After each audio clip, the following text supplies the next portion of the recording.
স্বাগতম আরেকটি নতুন ভিডিওতে। আমি কথা দিয়েছিলাম যে ২টি ভিডিও দেব, তার দ্বিতীয় ভিডিওটি এখন শুরু করলাম। বই রিভাইজ দেওয়ার কৌশল। যারা ইতিমধ্যে পড়াশোনা করে ফেলেছেন, এখন সবচেয়ে বড় ধৈর্য হলো বই রিভাইজ দেওয়া। কারণ একটা বই একবার পড়ার পরে আবার পড়া, সেটা একটা বড় ধৈর্যের বিষয়, মনও চায় না। সুতরাং এটা করা খুব কঠিন জিনিস। এটা আমার সাথেও হয়েছে, এখন আপনাদের সাথে হয়েছে, তার মানে আমি সঠিক পথেই ছিলাম। এখন ভেবে ভালো লাগতেছে। আচ্ছা, বিসিএস বিসিএস হলো ধৈর্যের আরেক নাম। বারবার রিভাইজ দেওয়া সবচেয়ে বড় ধৈর্য।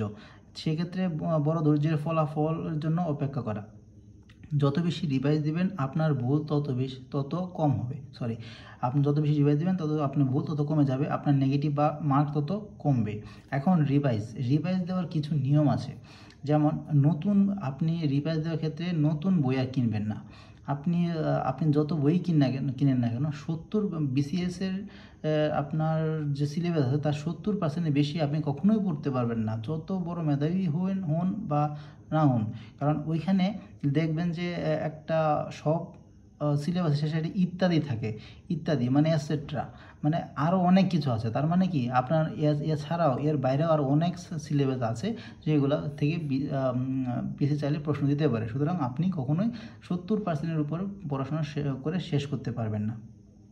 আর হলো আরেকটা কথা, এটা হলো এই টপিকের বাইরে কথা। বই যখন দাগাবেন অবশ্যই পেন্সিল ব্যবহার করবেন, কলম ব্যবহার করবেন না। কারণ কলমে থাকে হলো মানে ফেরিক অক্সাইড থাকে, তো ওই ফেরিক অক্সাইডটা পাতার সাথে বিক্রিয়া করে লাল হয়ে যায়। সুতরাং আপনার পেন্সিল ব্যবহার করেন।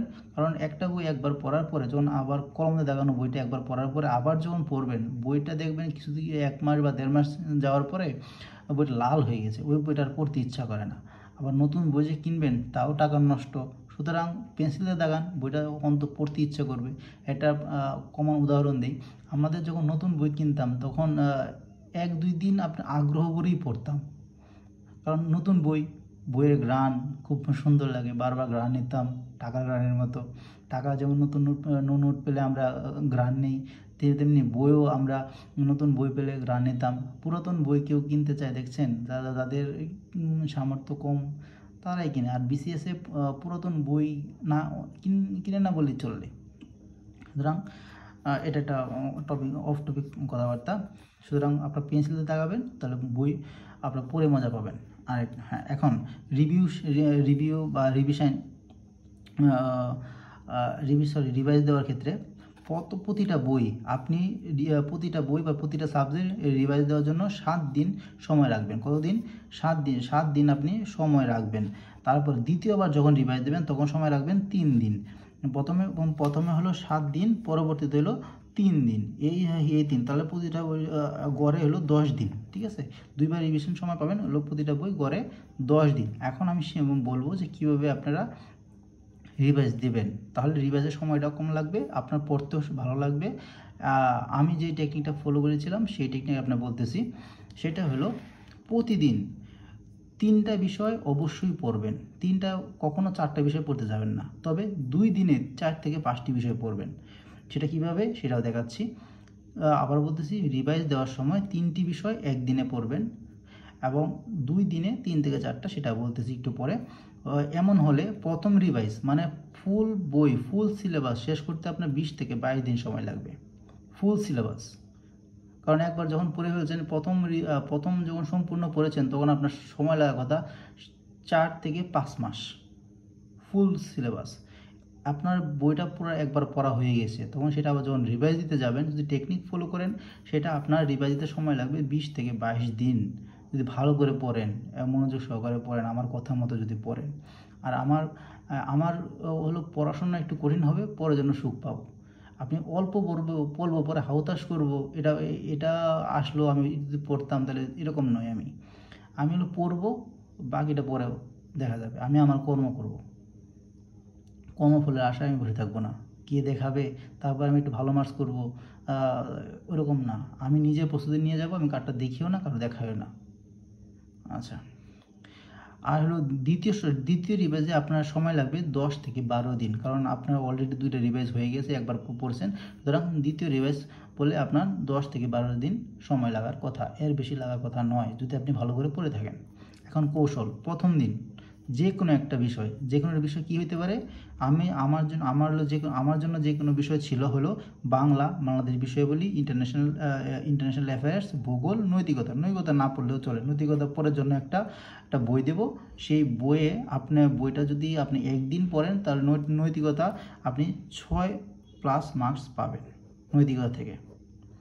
ওই বইটার নাম আমি পরে বলবো, আজকে বলতেছি না, যেদিন বইয়ের লিস্ট দেবো সেদিন বইটার নাম বলবো, কারণ হয়তো পারে বইটার নামটা চেঞ্জ হয়েছে, তাই আমি জেনে আমি জানাবো। আচ্ছা, নৈতিকতা পড়ার দরকার নেই এটা। আচ্ছা, প্রথম দিন যে কোনো বই, যে কোনো বিষয় হলো বাংলা, বাংলাদেশ বিষয়াবলী, আন্তর্জাতিক বিষয়াবলী, ভূগোল, এই 4টা বিষয় হলো যে কোনো বিষয়। এই 4টা বিষয় হলো পড়ব হলো সকাল 7টা থেকে রাত 7টা পর্যন্ত। 7টা মধ্যে 12 ঘন্টা, 12 ঘন্টার ভিতরে আপনি 6 ঘন্টা প্লাস পড়বেন। 12 ঘন্টার মধ্যে 12 ঘন্টায় পড়তে বলতেছি না, 6 ঘন্টা প্লাস আপনি সময় বের করে অবশ্যই পড়বেন। পরে হলো 7টা থেকে 9টা পর্যন্ত ম্যাথ পড়বেন, 9টা থেকে 7টা থেকে 9:30 পর্যন্ত ম্যাথ পড়বেন, 9:30 থেকে 11টা পর্যন্ত আপনি ইংলিশ পড়বেন। তাহলে কয়টা সাবজেক্ট হলো? 3টা সাবজেক্ট, যে কোনো একটা বিষয়, যে কোনো একটা সাবজেক্ট, ম্যাথ আর হলো ইংলিশ চলে গেল। দ্বিতীয় দিন একই বিষয়, আবার সকাল 7টা থেকে রাত 7টা পর্যন্ত 6 ঘন্টা প্লাস, এই 12 ঘন্টার ভিতরে 6 ঘন্টা আপনি ওই বিষয়টা আবার পড়বেন।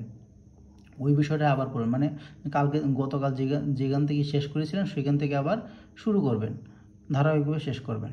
পরে আবার সায়েন্স পড়বেন। ম্যাথ আগের দিন পড়েছেন, পরের দিন ম্যাথ পড়ার দরকার নেই, পরের দিন সায়েন্স পড়বেন। সায়েন্সের ভিতরে কী আছে? সায়েন্সের ভিতরে আইসিটি, কম্পিউটার সায়েন্স, এই 3টা। আর ম্যাথের ভিতরে আছে হলো ম্যাথ প্লাস মানসিক দক্ষতা, লিখতে ভুলে গেছিলাম, হলো মানসিক দক্ষতা না পড়লেও চলে, 2 দিন পড়লেই সেটা। ওইটার জন্য একটা বই আছে, সেটাও বলবো। ম্যাথের মাঝে ম্যাথ আর প্লাস মানসিক দক্ষতা পড়বেন। পরে সায়েন্স, ইংলিশ কম্পালসারি, ইংলিশ প্রতিদিন পড়তে হবে, কারণ ইংলিশ আমাদের জাতীয় সমস্যা, সেটা প্রতিদিন পড়তে হবে। তাহলে তৃতীয় দিনই একই কাজ করব। আর তৃতীয় দিন আবার সায়েন্সের পরবর্তী কী আনবো? ম্যাথ। তাহলে ম্যাথ কতদিন পড়লাম? তৃতীয় দিনে ম্যাথ পড়লাম, ইংলিশ পড়লাম। চতুর্থ দিনে আবার পড়বো ওই সাবজেক্ট একই আবার পড়বো, টানা 7 দিন ওই সাবজেক্ট পড়বো, যতদিন পর্যন্ত না শেষ হয়। তবে টার্গেট হলো 7 দিন। 7 দিনে আমার ওই সাবজেক্ট অবশ্যই শেষ করতে হবে। 7 দিনে, ওই 7 দিনে আমি ওই সাবজেক্ট পড়বো। তাই 7 দিনে করবো, 7 × 6, যদি 6 গুণে 42 ঘন্টা, 42 ঘন্টা যদি একটা সাবজেক্ট পড়ি, ওই সাবজেক্ট আর কিছু থাকে না। 7 দিনে 6 ঘন্টা করে, 6 ঘন্টা প্লাস, ধরলাম আমি 6 ঘন্টাই পড়লাম, 7 × 6 42 ঘন্টা যদি পড়ি ওই সাবজেক্টে আর কিছু বাকি থাকে না। তা আপনার ওই সাবজেক্টে 100% রিভাইজ শেষ হয়ে যাবে। 100% কী হবে? 100% রিভাইজ শেষ হয়ে যাবে। আর সপ্তম দিনে এসে ম্যাথ 30% শেষ হবে, সায়েন্স 30% শেষ হবে, ইংলিশ 30% শেষ হবে। ইংলিশের মধ্যে আমি পড়বো গ্রামার পড়বো, লিটারেচার পড়বো, স্পেলিং করবো, পেপার প্রতিদিন পড়বো। গ্রামার স্পেলিং একদিন পরে পড়বো, লিটারেচার একদিন পরে পড়বো, গ্রামার একদিন পরে পড়বো। কোনো দিন এটা পড়বো, আস্তে আস্তে শেষ হবে। হলো, তাহলে 7 দিনে আপনি হিসাব করে দেখেন আপনার সাবজেক্ট আছে কয়টা? বাংলা 7 দিন পড়লেন, বাংলাদেশ বিষয় 7 দিন পড়লেন, ইংলিশ 7 দিন পড়লেন, এটা 7 দিন পড়লেন। ভূগোল এটা 7 দিন পড়া লাগে না, এটা 2 দিন পড়লেই শেষ হয়ে যায়। 6 দিন করে 2 দিন পড়লেন, এটা শেষ হয়ে যাবে। সুতরাং আপনার অবশ্যই 20 থেকে 22 দিন পরে শেষ হয়ে যাবে। এবং 20 থেকে এই যে আপনি 7 দিন পরে ম্যাথ 30% পড়লেন, আবার আরও 7 দিন পড়েন, ম্যাথ 50% শেষ হবে। আরও 7 দিন পড়েন, ম্যাথ 80% শেষ হবে।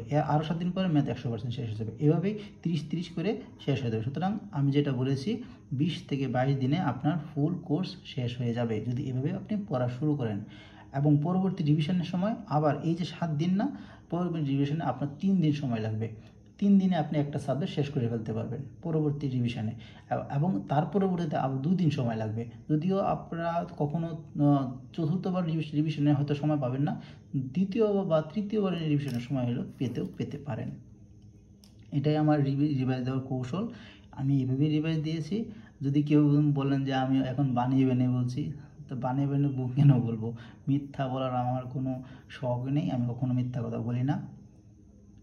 এটাই আমি এভাবেই বলেছি।